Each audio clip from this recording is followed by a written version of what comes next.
বলিউড বাদশাহ শাহরুখ খান, যার অভিনয় নিয়ে যত আলোচনা হয় ততই আলোচনা হয় তার ধর্ম নিয়ে। বারবার তাকে শুধু ধর্মের কারণেই বিতর্কের মুখে পড়তে হয়, এমন নজির রয়েছে। শাহরুখ খান রোজা রাখেন কিনা এমন প্রশ্ন ওঠে অনেকবার। এক সাক্ষাৎকারে কিং খান নিজেই জানিয়েছিলেন সে কথা।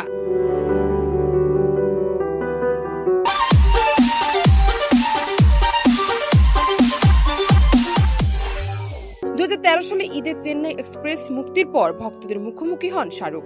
সে সময় এক ভক্ত তাকে প্রশ্ন করেন রমজান মাসে রোজা রাখা হয় কিনা। জবাবে শাহরুখ খান বলেন, হ্যাঁ তিনি রোজা রাখেন, তবে 2-4টা রোজা ছুটে যায়, কারণ তার ব্যথার ওষুধ নিতে হয়। যখন পিঠের ব্যথা শুরু হয় তখন ওষুধ নিতে হয়, যে কারণে 2-4টা রোজা ছুটে যায়, তবে অধিকাংশ রোজাই রাখা হয়।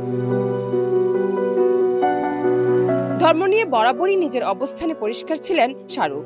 ঈদের দিনেও ভক্তদের সঙ্গে শুভেচ্ছা বিনিময় করতে দেখা যায় বলিউড বাদশাকে। এমনকি রমজানে বিভিন্ন ইফতার পার্টিতেও দেখা মেলে কিং খানের।